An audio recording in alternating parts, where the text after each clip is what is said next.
Welcome to Seahawks Draft Blog live stream reaction to the first round of the NFL draft. We're going to talk about the Seahawks pick of Byron Murphy. We'll have a thought on what was a really dramatic and shocking and surprising first round, Robbie. There was so many twists and turns. Wow, there's so many places we could start, but we are going to start with the pick of Byron Murphy. What did you think? Give us your reaction to the fact the Seahawks took the defensive tackle from Texas. I think it was an absolutely perfect stars aligning kind of pick, like a player that at a position that we need, a player that, we felt like we've been targeting some sort of defensive tackle for a while. A lot of talks last year about Jalen Carter. I think you get a better player in Murphy with someone with less character flags, and he's explosive. He's a dynamic player. There are some things, obviously there's going to be things that he needs to work on, but Mike McDonald and just being able to get him in this system, I think he can move around all on the line. This is a guy you really get really excited about, and this is one of those players that, when we talked yesterday, that we talked about, well, if you stick and pick, he's one of those kind of guys that you want to stick around for. So I'm really, really excited about it. Yeah, one thing I've always wanted them to do, Robbie, and they've never really quite done this, is really hammer home one particular area of the team. And I say they haven't done it. They've done it in the past for positions like safety.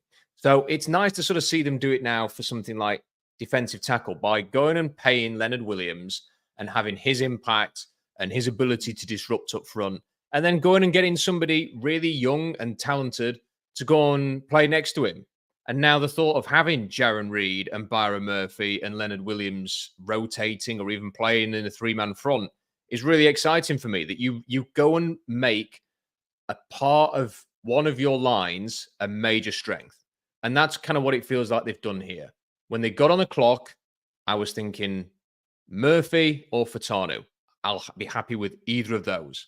I was really worried about all of the Terry and Arnold stuff with Daniel Jeremiah and Dane Brugler suddenly just plucking those ideas out. Somebody says, I'm going to have to turn the chat off. Someone just says that I've lost a load of weight. Trust me, I have not lost. Don't know. I've been ill this week. I have not lost any weight. I can assure you of that. I have not lost any weight. Maybe it's just the fact that it's 5:13 in the morning. So anyway, back to the draft. I love the fact that he can come in and make defensive line a strength for the Seahawks. And you've got the people who can disrupt and create up front, which you've not had for a long time now, Robbie. And I think it will help the edge rushers. I think it will help the run defense. It's going to help keep the linebackers clean. It can just bring everything together. Now, as much as I loved Troy Furtado, I didn't think one high pick on the offensive line was going to transform the offensive line, Robbie, and make it a strength. But this pick, for me, will make the defensive front a strength. It's kind of like the finishing touch to the defensive line. So for that reason, I'm a big fan of the pick. I agree with it, Robbie, and I would give it an A+. I would give it an A+ for this pick.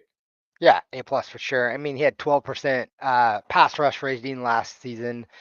This is a guy that you're going to plug in and play right away, and he's going to be part of that rotation. He's going to be really, really good for us. He's a guy that can come in and make an immediate impact on the defensive line.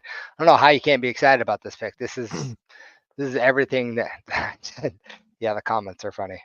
I do hate the verse of the Rams too. I hated the Cardinals picks. Every single one of them were good. And we'll get onto them. Yeah, we'll get onto them. But yeah, I really like this pick. I think it's just the draft. I was having a lot of fun. Those first 11 picks were real fun for me, and I was just like, oh my gosh, 16. There's going to be some really good players following to us. So yeah, this was a fun draft to start out. Yeah, so let's talk about that, because look, all of the mock drafts were wrong. Let's just put that out there, because I think we can always say this, Robbie, now, and then in 12 months' time, and I'm as guilty as this as anybody. In 12 months' time, I'll be focusing on what all of the pundits are saying and all of the reporters as they try and guess what's going to happen, and they were all wrong. Like, there was suggestions there was going to be like a ton of trades in the back end of the top 10 and then into the teams. That never happened. It never materialized. We're not that far removed from people saying Bo Nix isn't going to go in the first round. He went 12th. there was just none of the predictions and the mocks felt close. And the desperation in those first 12 picks, like I personally do not think Drake May deserved to go third overall based on what his talent has shown. So that's the first one. Marvin Harrison was a very good pick for the Cardinals. I understand why the Chargers went with Joe Alt or went with an offensive lineman. I personally do not think Joe Alt is a top 5 NFL draft pick. Neighbors, Latham, I thought was a bit of a reach. I like Latham. I don't think he's the 7th best player in this draft. I think there were so many better players to the Titans, including Rome Odunze, who went 2 picks later. The Falcons, I have no idea. I feel like we have to spend a little bit of time talking about the Falcons at some point, Robbie. I have no idea what they're doing, because I don't know if you've seen, but Diana Rossini has spoken to Kirk Cousins' agent, Mike McCartney, and he says that they basically rang him while they're on the clock to say they were taking a quarterback, that he was not on board with the plan, and that he, by all accounts, sounds a little bit pissed off by this plan because, well, one, they're not going to be able to. It's not going to help them win now, and 2, as soon as he has any kind of bad form or run in the next 2 years, the fans are going to be calling for Penix. So the pressure is right on Kirk Cousins now. So well done, Atlanta, for creating a mess. Bears Odunze made sense. JJ McCarthy, you and I aligned in that thinking, Robbie. I've never been impressed with him, and he went 11th overall. I am not a big Olu Fashanu fan as a top 15 pick. I thought he was better off after 20, pick 20. And then you've got Bo Nix going 12. And because of all of those picks, Robbie, it just created such amazing value for the teams that followed. Brock Bowers is amazing value to the Raiders at 13. Fuaga, amazing value to the Saints at 14. I would not have taken Latu as the top defensive prospect, but I'm not going to knock the Colts for saying we've got our pick of the defenders. We're going to take who is top of our board, and they took Latu, so that's fine. Seahawks getting Byron Murphy. I'm not a Dallas Turner fan, so I'm just going to skip that one. I think Amarius Mims at 18 is good value. Verse at 19 for the Rams. Furtado at 20 for the Steelers. Chop Robinson at 21 for the Dolphins. Quinion Mitchell at 22 for the Eagles. Terrion Arnold's great value at 24. Robbie, that period from 13 to 24 was ridiculous because there were players across that range who possibly would have been top 10 picks a year ago, lasting into the late teens or the early 20s. A stunning first round, all because of the desperation, Robbie, of teams reaching for offensive linemen and quarterbacks. Yeah, people taking, first time ever that 6 quarterbacks went in the top, 10 picks or 12 picks. It's crazy. Like we said, we talked about it. It pushed a lot of players down. It's kind of always the hope, that, I think when we were talking about the JJ McCarthy thing, I hope he goes early because then it pushes another great player down to us. And, you get to see it live actually, when it happened. And I think I actually jumped out of my chair when the Broncos picked Knicks because I was like, let's go. It just made it for such a fun night because it was so random and just you could tell they were reaches and you just knew good players were going to fall in our lap. And Byron Murphy for me is a guy that just fits a lot of boxes and things that we need. And I am really bummed about that second round pick. I know I was listening to you earlier, talking with Puck, and he was saying how for him, Leonard Williams is that guy, and that's the second round pick. And I understand that thought process, but man, how nice would it be to have that second round pick right now? Yeah, and I don't necessarily agree with Puck on that, just because of the rental nature of that and the fact that you had to re-sign him. And also that we saw what the Seahawks looked like with Leonard Williams last year, and I thought he played well. I think he played better than the stats suggested, but certainly you didn't feel a game-wrecking presence there. I don't feel that way. I like you, Robbie. I wish they had a second rounder, but it's hard. I almost, let me try and put into words what I'm trying to say here. I think what bothers me more, Robbie, is they don't have the 2 third rounders either. Like if I knew they were going to get 78 and 81 again, like they had pre-Sam Howell trade, it would almost be like, okay, they don't have the second. It's like they've traded back around. And that would be exciting to think they're going to get 2 players still tomorrow. But now it doesn't quite feel that way. It's a long wait for 1 player. Like, instead of being able to go, oh, well, we'll take a quarterback and an offensive lineman. Great. It's just a little bit frustrating that they don't have the 2 picks and they've got 102 instead of 78. But I'm looking at the board and I'm going to put this up on the blog. It's like I've basically removed everybody who was taken. I'm pleased that I had, I think it was 26 players, Robbie, who were blue chip or legit round 1, and they all went in the first round, which suggests that the way that I at least graded 26 players was accurate. And then the sort of the players that are left, I have players who should go before the end of round 2, 43. That's a lot of players. So it's 11 more. You're getting 11 picks into round 3. I just wonder whether they might try and trade up from 81 to go and aggressively get a specific player, Robbie. And I wonder how they do that. Is it just a case of chucking in a 4th or getting rid of your 2 6th? I don't know what they could do. Can they trade a player? Draymond Jones, maybe, to go from 81 to 65. Would you be willing to do that? Because I think Draymond Jones is a little bit redundant now. You've taken Byron Murphy. How does he fit into this whole thing? And if he's going to go at training camp anyway, if he can help you jump 15 picks, do you do that to get the player that you really want in day 2? What do you think? Yeah, I mean, I like the idea. Plus, you rid yourself of the salary cap with him, right? And so I think he's probably gonna be gone anyways. To be honest, I mean, they have to come up with some money here. So I like the idea of trading him and moving up. I think trading up is a very strong possibility. I could see them doing that, and I always like when John trades up because it seems to work out pretty well. How about this suggestion then? Because what did let me find it. What did the Broncos do last year? Well, here's the other thing. The trades today in the first round were not that impressive. People moving up, like, I mean, they're not that there were many, but if the ones that they did trade, like the trades that were made, I don't feel like were that like impressive. I don't think you'd have to give up that much to move up, into the second round. That's it. It was as if people were protecting their day 2 picks because of the value that's there. And there were no big, massive moves, were there?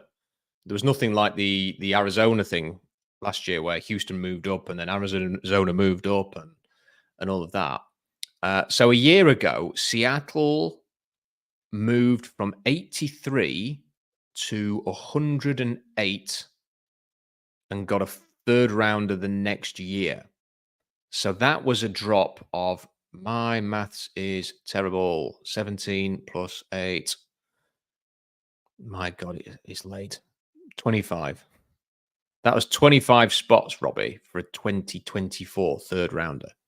So what if I was to say to you, the Seahawks could move up 25 spots in this draft to go from, I'm going to have to do maths again, 61, 56.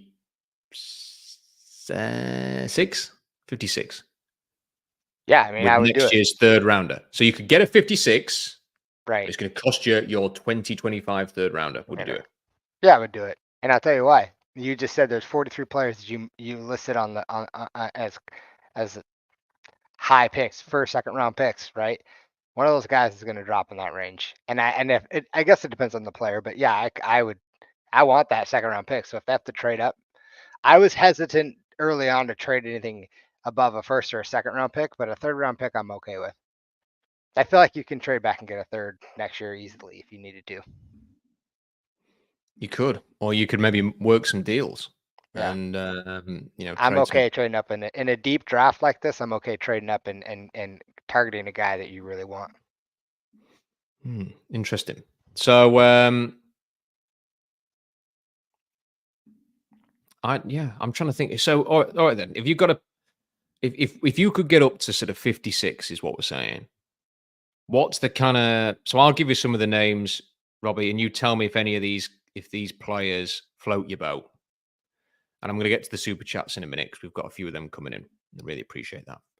So I'll start from back to front on my board. Javon Bullard, the safety from Georgia, or Tyler Nubin, or Dadrian Taylor Demerson. Cornerback, apologies, TJ Tampa. Linebacker, Edgerrin Cooper. Marshawn Nealand.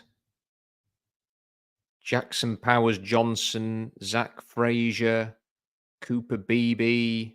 Roger Rosengarten. Ben Sinnott. Malachi Corley. Spencer Rattler.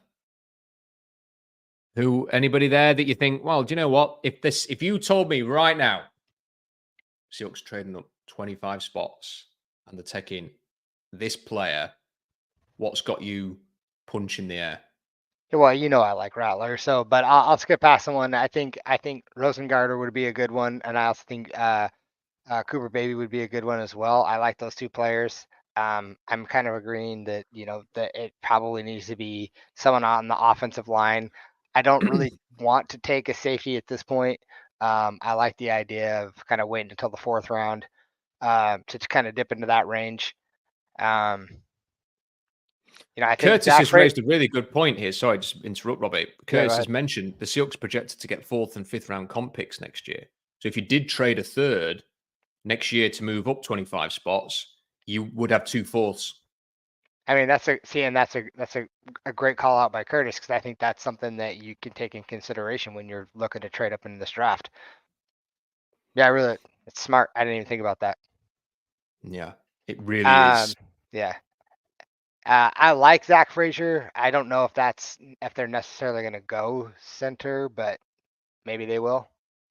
What do you think is like the really pressing, like important thing then? Because if you can get up and get, like a few people have said Cooper Beebe, and I understand why you would say that because, I've kind of Cooper Beebe. There's like a load to like about Cooper Beebe, and then there's just like a couple of things that make you go, and like the guy, he bench pressed about as many reps as me and you can do, Robbie. I'm exaggerating, of course, but. The guy's 300 odd pounds and his bench press was terrible, which means that he's either got no stamina or he just does not spend any time in the gym pressing, which, even I do that. So he should be in the gym pressing. So, like, how much of a concern is that? He's very big and yet he's athletic, but he's no agility. I like his playing style and I like his finishing ability, but he's one of those players that in a few years you could well imagine him being like a top guard, the kind that's getting paid $20 million in this veteran market. But then you could also well imagine him being just somebody like who's goes and leaves the Seahawks and goes and signs for somebody else. And I suppose if for me, if they were going to trade a 3rd rounder, I'd want to take it on somebody that I think that is a person that can be exceptional, can be really, really good. It's not just a position of need. And when I'm looking at the board here, I think Ben Sinnott could be a player that does that. But do you really want to trade up for a tight end in round 2, having paid Noah Fant? Is that you just wait? I would wait on that position. I wouldn't necessarily trade up for that. I'm not a big Jackson Powers Johnson guy personally. And I think that they want to be smaller and more dynamic at center than bigger. Maybe they could play him at guard. I think you've addressed the defensive line. So I'm not sure Marshawn Nealand, Braden Fisk, people like that. And then I kind of look at the safeties, and I think I'd love to see Javon Bullard. I think Bullard is a fantastic player. But again, do I want to trade a 3rd rounder to go and get him? And then I kind of come back to it, and I'm sorry, apologies to anybody out there who's going to get triggered by me talking about quarterbacks again. But Robbie, wouldn't it not just be so refreshing and exciting if they thought, we like Spencer Rattler so much that we are going to trade up and get Spencer Rattler? Like, it's not just that we like Spencer Rattler, but we're going to trade up and go and get this guy. Like, that would be encouraging for me. It would make me think, wow, that is exciting. So I would be interested in that. Before I let you come in on that, I've only looked at sort of the 2nd round players, and I've rather foolishly, Robbie, not talked about my fringe second and third round players. So a few more names that could be in the mix: Christian Haynes, Dominic Pooney, and Jonah Ellis potentially. And then if you can, the players that I've given round 3 grades to, but there are 1 or 2 of them that have been talked about potentially round 2: Bo Limmer, Cedric Van Pran, Trevin Wallace, Junior Colson. A lot of people would probably be in favor of that. So, and people expect Cole Bishop to go in round 2, even though I've got him in round 3. So there's a few other options there. Any thoughts on any of those or the Rattler pitch? Well, I mean, it's unfair of me to talk about Rattler because I think at this point everyone knows that I really like him. It's not fair though, is it? I mean, you like the man. You should own it, Robbie. I do. I like him. So I think naturally I'm going to be like, yeah, if you trade up, I'm going to think that's a fantastic move. I will tell you that my history of liking quarterbacks is pretty garbage. So I will just go ahead and say that right now. I was infatuated with Zach Wilson, thought he was going to be the next best thing. And a lot of people did though. Yeah, but I mean, there's other players that like I made a lot of poor choices of quarterback. So but I do like Rattler, and I think that would be someone that I would be interested in trading for. Plus, it tells me that they were going after a guy that they really wanted, and that's kind of what I see. If they're going to trade up, I want them to be for a player that you're convinced is going to be someone that's well worth that trade, obviously. And I think obviously you're going to make that, but I want it to be there's some conviction behind it, Okay, so thank you to Curtis for raising this.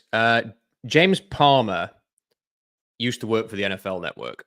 He was one of the people who was recently laid off, including Andrew Siciliano and people like that. So he was a reporter for the NFL Network. He's now a free agent. He's tweeted out in the last half an hour, the Seahawks, Saints, and Raiders all tried to get into the top 10 for Michael Penix, per sources. I mean, there's 2 things I would say to that, Robbie. First of all, that proves kind of what I've been saying for the last day, that I think the Seahawks are going to take a quarterback in this draft, that they're not pissing around, that they want to add at this position. And if that is accurate, that is very interesting. I mean, imagine if they had traded up to the 7th pick and had just drafted Michael Penix. I mean, that would have changed the Seattle sports landscape. Yeah. I mean, I'd be interested to know what their actually offer was, though. But well, if they believed he was the guy, Robbie, it may have been a first rounder next year. Yeah. But maybe it wasn't. Maybe it was the second round of next year. Maybe it was something obviously not that impressive because whoever they were offering it to said no. Yeah. I mean, maybe it was if you look at the trades that were that happened that did happen, none of them that good. So I can't imagine it being that impressive of a trade offer. I mean, look, James Palmer, I don't think he's unreliable, but it's not Schefter, is it? It's not Schefter. It's not Glazer. It's not Rappaport.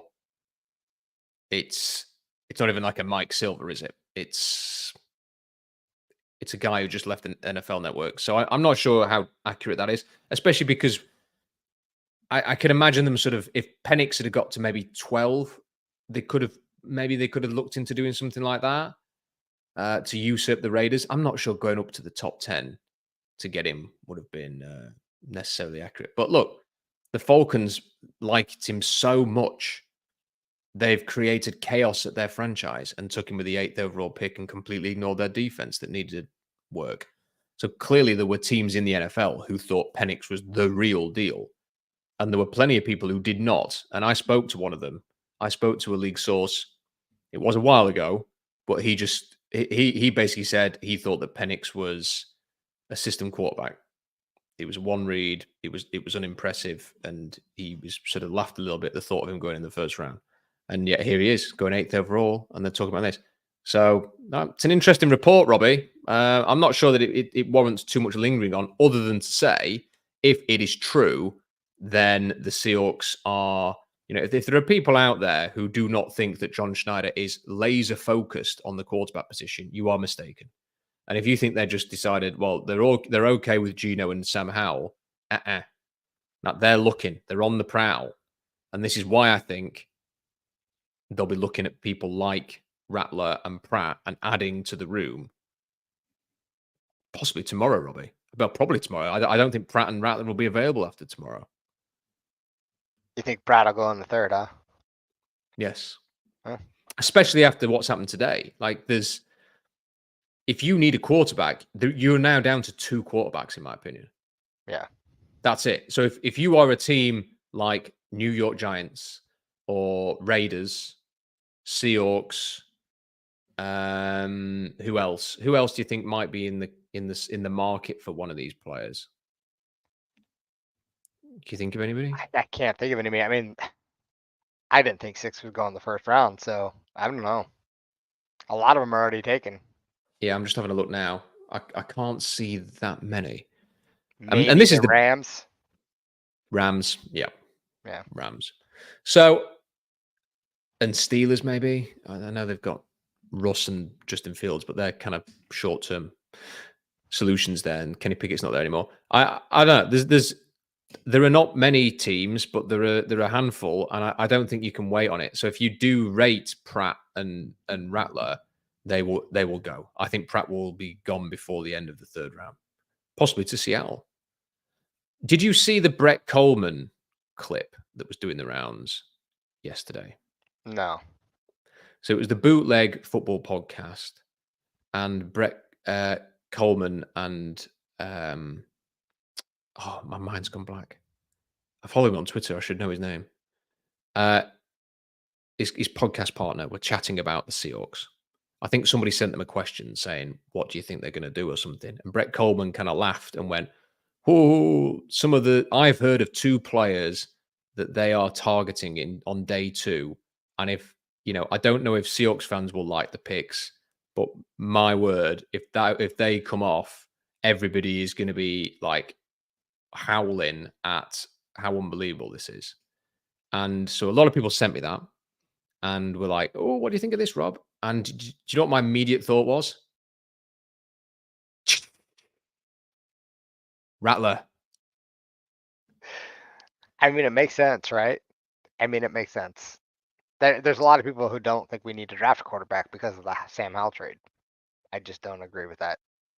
But well, the thing is that the way that they put that, and there is a very vocal Geno Smith support group on Twitter.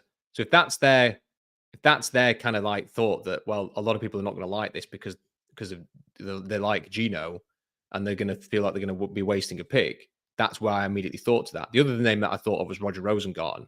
I mean, I was given a little bit of a steer a few weeks ago, basically saying if they don't go O-line at their top pick, whatever that was going to be, keep an eye on Roger Rosengarten because Huff loves him and Grubb, they like him a lot. And with the doubts over Abe Lucas, and the feeling is that Rosengarten does have some positional flexibility, that maybe they would target him.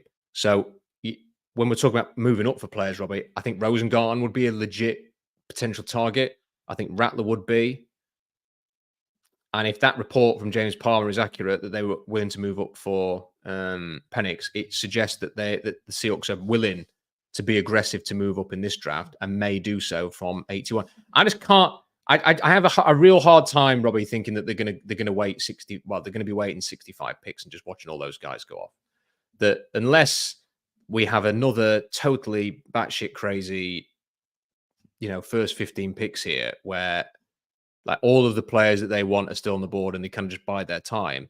It does feel a little bit like, and they've moved up. Look, they've moved up, haven't they? On day 2 in the past, when you think of DK Metcalf, Tyler Lockett, Jaron Reed, yep, Tyler Lockett, Darrell Taylor.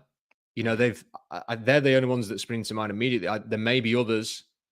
There's some big trades, and also Robbie, some big successful trades. Yeah. DK, Tyler, Jaron Reed. Okay, Darrell Taylor hasn't worked out. But the others have. So you just wonder, is there somebody? Is there that offensive lineman that they've got to have? I don't know if they're going to do that, Robbie. I wonder if a little bit whether they will just be prepared to take the offensive lineman round 4, round 5, which is where they got Anthony Bradford and Oluwatimi. Whether this is kind of going to be a who is the great player graded on our board really high that we have to have, we're going to go and get that guy. Whether that's O-line, safety, quarterback, whatever. And we'll see. Because you don't know what they feel about Laken Tomlinson. If they think, well, actually, compared to the players available, Laken Tomlinson as a stopgap is actually better than, this rookie who won't beat him out. We do not think that you could say, okay, we'll go and get Christian Haynes. But if you do not believe that Christian Haynes will necessarily beat out Laken Tomlinson, what have you done it for? For a backup guard? And they might think that. So, it's interesting, Robbie. It's interesting. You're just drafting another Anthony Bradford, right? Sitting on the bench. So, well, yeah, it's really interesting what they might do here. Robbie, I have left my laptop charger in the other room. So what I'm going to do here is I want you to sort of pick 3 picks in the first round that you find really interesting, non-Seahawks picks. In fact, you know what? Talk about the NFC West teams. Arizona got Marvin Harrison and Darius Robinson. The Rams got Jared Verse, and the Niners took Ricky Pearsall. I'm going to shoot and get my charger, and while you're discussing that, I'll still hear you because I've got the AirPods in. Yep. But I'll be back in 2 ticks. You discuss the NFC West teams. Yeah. Well, I'm going to start with the Arizona Cardinals. Obviously Marvin Harrison Jr. is a fantastic pick. We all know he's going to be a fantastic player and someone that we're going to have to deal with. Kind of reminds me, of having to deal with Larry Fitzgerald for the last, however long. And then they went ahead and got back Darius Robinson, who everyone was really high on, and he was, raising the bar in the draft and kept shooting up the board and a player that, now we're gonna have to deal with that on that side of the ball. So that's going to be another player that's super frustrating to deal with. I really like their draft so far. I talk about the Niners. I think this was a little bit of a reach for them. I think they drafted, Ricky Pearsall is he's a good wide receiver, but I think they reached on it.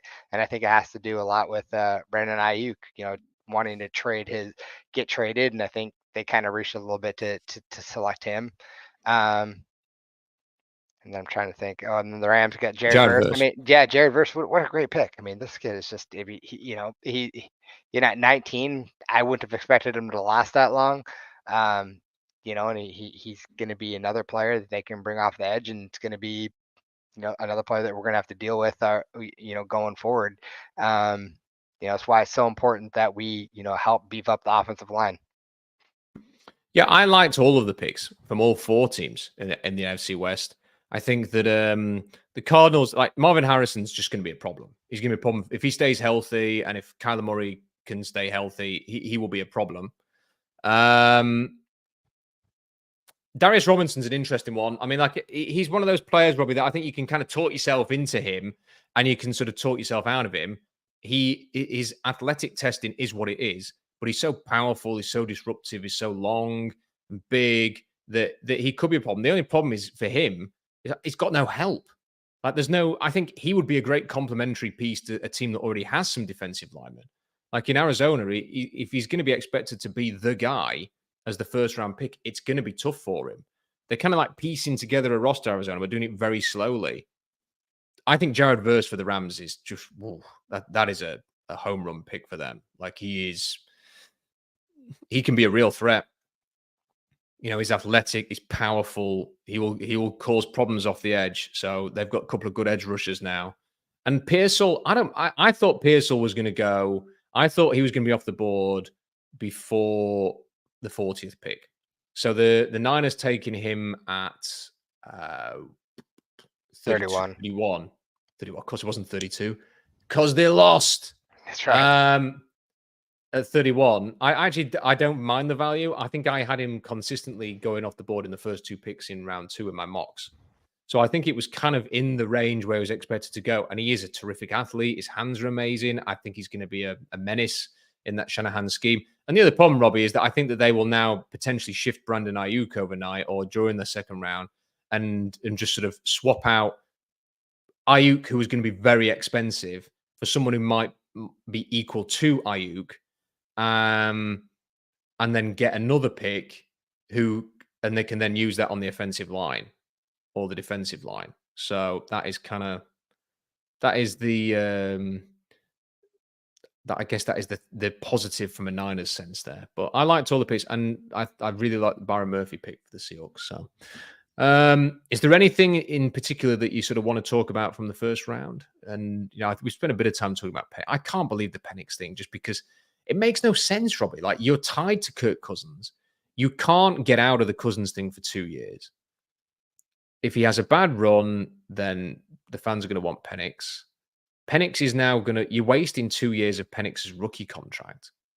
And I'm a big fan of sitting a rookie and quarterback and letting them learn. But for 2 years, Robbie, and what happens if Kirk Cousins plays quite well for 2 years? Are you then going to force him out? Like, what are you going to do? It's not quite the same situation, but I mean, you can compare it a little bit to Aaron Rodgers and Jordan Love, and Kirk Cousins is 35, going to be 36 this year. I mean, he is getting up there in age. They did just pay him a significant amount of money. I actually quite like what they did, to be honest. I think it was a shock. No one saw it coming, and the only downside is Penix's age. But again, you're taking a chance on a guy that you really liked. You're going to throw him on the bench maybe for the next 2 years, and you stash him away and let him come back and learn the system, and by the time he's in, be really good. And maybe. I mean, I'm just throwing this out there, but maybe next year a team's desperate for the quarterback and they want someone like Kirk Cousins because he had such value, which seems crazy to me, but he had such value already that they're able to offset him and trade him for a pick and then let Penix ride it. I mean, it just depends, but I quite like the fact that they took a gamble and it's going to cause some chaos a little bit and some drama in the facility, but I mean, Green Bay handled it. Why can't Atlanta? Here's a question for you then. Round 4, you're on the clock at 1:02. T'Vondre Sweat, who hopefully is not coming off another bender, is there at 102 because he was in that second, third round range before the DUI, and now he may drop another round as a consequence of that. How would you feel about having the 2 Texas defensive tackles together? There are some GMs I suspect will not want to bring him to their city because if he's drinking and driving, Robbie, that will be on your conscience if he drinks, drives, and something happens that involves another individual. I personally would struggle to deal with that if I'd brought him to Seattle as the GM and something like that happened. So you kind of hope that he's learned his lesson with this.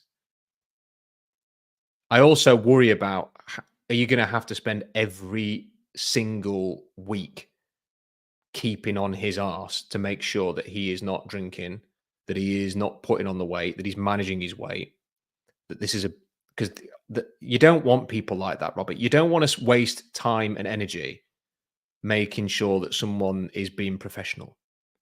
He has to do that himself, and he could be a massive liability. That said, the value of having him and Byron Murphy together in the pros as a cheap 4th round pick nose tackle there that could fill that void for 4 years. How do you sort of balance out the two things? Would you be down with it or what? I think at 102, I'd rather go Hampton, the safety out of Washington, and then 118, I would be okay with taking him. I think I'd be okay with taking him. I think you've taken gambles on people in the past. I don't know if this is a history that he has, if this is something that he's consistently struggled with. But if it's a one-time mistake and he's learned from it, why not? Yeah, you might have to manage his weight a little bit and help him there, but I mean, you're a professional football team. You should be able to have the people around him to help him with that, and I don't see there being an issue. So yeah, take the shot at the 4th round. Why not? I think it's a really interesting question. And not only that, you're pairing him with his teammate. I mean, look, if you could get them together, there is something a bit special about that. Yeah. And the thought of it, it's just, how reliable is he? You know, how reliable is he going to be? And that has been a big thing about the Seahawks in these last few drafts. You know, players who are accountable, players who are professional, players with high character, that would be massively going against it. But then his talent in round 4. I mean, look, the chances are the Bengals are going to draft him in the 2nd round because the Bengals do not give a crap, do they? Like the Bengals will traditionally the Bengals have just said, "What's that?" You may even move someone up around because they've got a DUI or something like that.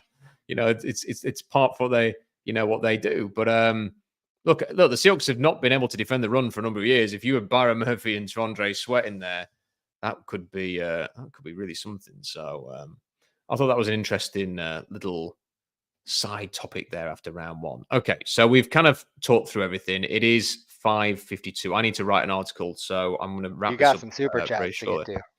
Oh my God, the super chats. We completely got forgot. A lot of them. I'm glad you're here. It's just because it's nearly 6 o'clock in the morning, Robbie. And you're good.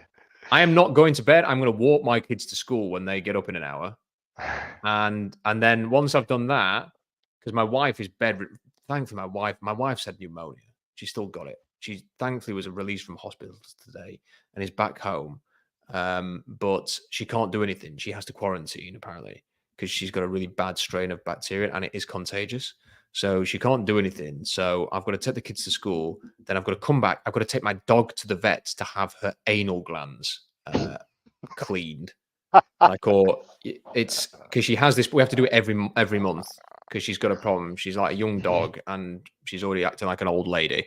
And after that's done, Robbie, I will finally be going to bed. So this is why I'm forgetting the super chat. So my apologies. Romeo says, based on how the 1st round played out, is it inevitable that Rattler is drafted early in the 2nd round? What do you think? Yeah, I think he's going 2nd. I don't know. When do the Raiders pick in the 2nd? Let me look here. 40. I've got the draft order here. So 44. They pick 44. Yeah. I think that's as low as he'll go.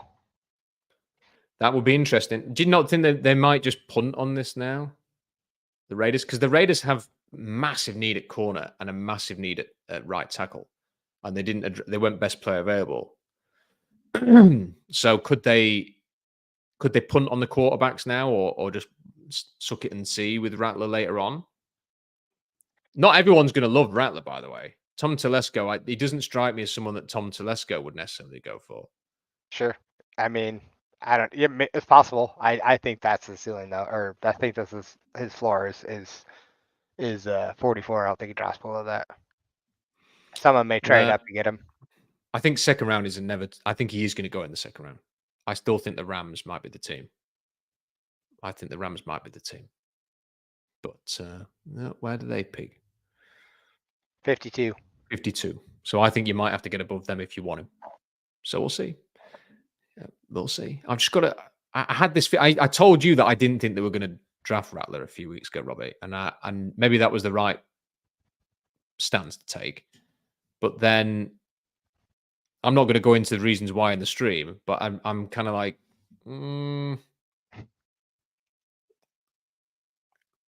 they might do. Yeah, we'll see. Cisco says, thanks for staying up for us, Rob. Good luck with your dog's issues. Cisco must have been listening to when I mentioned this to Puck earlier. So I appreciate that, Cisco, and appreciate the super chat. Where do you think Murphy would have gone if he were in last year's draft? Oh, that's a good question. I think he would have gone 5 to Seattle now. That's actually possible. Yeah, it's not. Don't scoff at that. That might have been something. They really needed a defensive tackle a year ago. It was the fact that Jalen Carter was such an oaf, to say the least, is why they didn't take him there. Look, Byron Murphy for me was better than Paris Johnson Jr., who was 6th, Tyree Wilson, who was 7th. And I think he was of the kind of quality of the Darnell Wright pick at number 10. So I think he probably would have been a top 10 pick. I think he could have gone to the Raiders at 7 or the Seahawks at 5. So yeah, I think that's the value of the pick this year at 16. I'm looking forward to watching him in Seattle. Nick says, will C trade any players to get into round 2, or will we have to wait until 81 and go best player available? We've kind of talked about some of the trade options there. I don't think there's anybody, Robbie, on the roster who could get a second round. They're not going to trade DK Metcalf for a second round pick.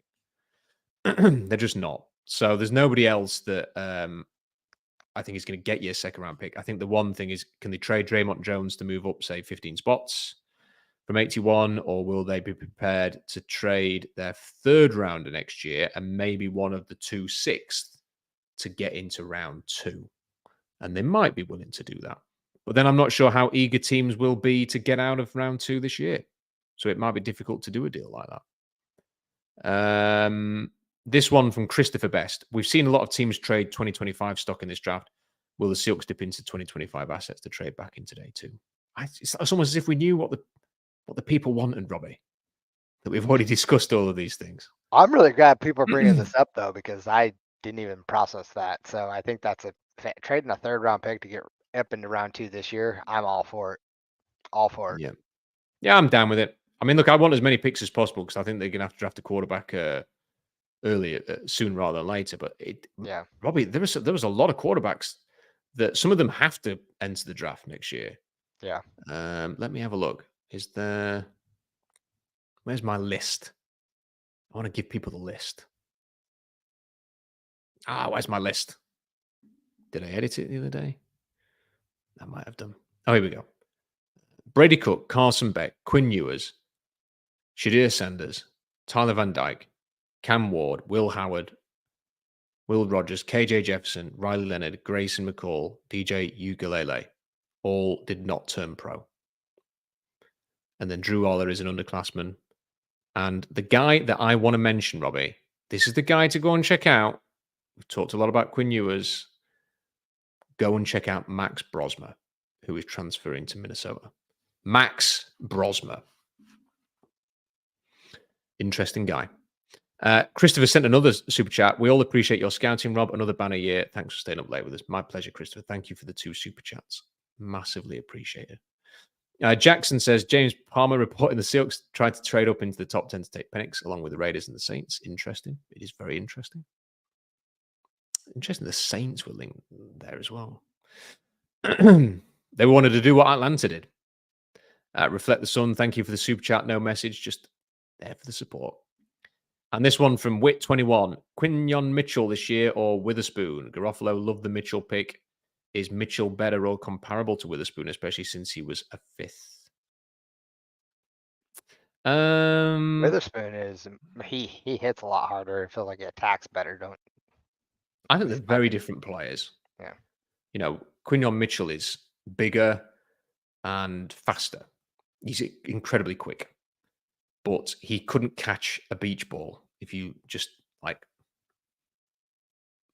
lobbed it to him in a really soft fashion. He's got feet for hands. And I think Devin Witherspoon's more of a playmaker, and he, as Robbie said, much more ferocious, blitzing, tackling, hitting.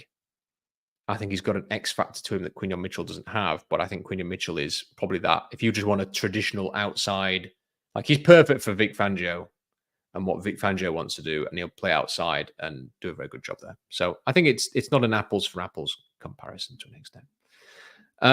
Okay. It's been amazing, Robbie, to sit here at 6 o'clock in the morning and have as many people watching this live as we have had.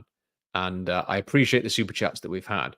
But the great news is, guys, is we are going to do this tomorrow as well. So as soon as the third round is finished, and maybe a little bit sooner if the Seahawks kind of out of it, Robbie, we are going to jump on this thing. I'm happy to do it pretty much after Seattle's pick, if you are. I'm down. We'll do the Seahawks pick. We'll just jump straight on. And we'll discuss if it's at 81 or if they traded up and that's it. We'll come on and we'll just come on and talk about the Seahawks pick. So be there or be square or be the Broncos picking Bo Nix, having given you a haul for Russell Wilson and then eating all the Russell Wilsons. I mean, if you are a Broncos fan, you have signed Zach Wilson this week or traded for Zach Wilson, drafted Bo Nix with the 12th pick. You have brought out really crappy new uniforms that are going to be used for most of the games, and your throwbacks, which are awesome, you only get to use them 3 times a year, and you are eating the Russell Wilson dead money. There's always somebody worse than you, Robbie. That's There's true. always somebody worse, and it's the Denver Broncos. Denver Broncos. At this point, they're just hoping that Sean Payton can turn Zach Wilson into something. The very best of luck with that, Sean. And the other thing is that Bo Nix was there going, oh, it was really toxic in Auburn and SEC, and I found it really tough, and I was so grateful to get to Oregon. Yeah, good luck with Sean Payton, mate. Good luck with Sean Payton. He's a pain in the arse. So he's going to be on you all the time. If you thought that was toxic in Auburn, wait till you get with Shawnee boy. He's not going to be kind and cuddly with you. You better get ready for that. You better do what he says. And he's going to look angry all the time on the sideline. So good luck to Bo Nix. But look, yeah, join us for tomorrow. I am now going to go off in between now and taking my kids to school and write about Byron Murphy and some of the trade stuff that we've just been talking about. So check out SeahawksDraftBlog.com in about 45 minutes or an hour, and I'll have that article up there. Join us for live blog tomorrow, live stream tomorrow with myself and Robbie. Make sure you subscribe so you don't miss any of the videos as well. Like the video. Leave us a comment in the comment section because that always helps. Until tomorrow, Seahawks A+ from me. Robbie, is it an A+ from you? Absolutely. A+. A+ for Byron Murphy, Pete. Liking it. On to tomorrow. Hopefully some more trenches picks to come. See you tomorrow. Bye for now.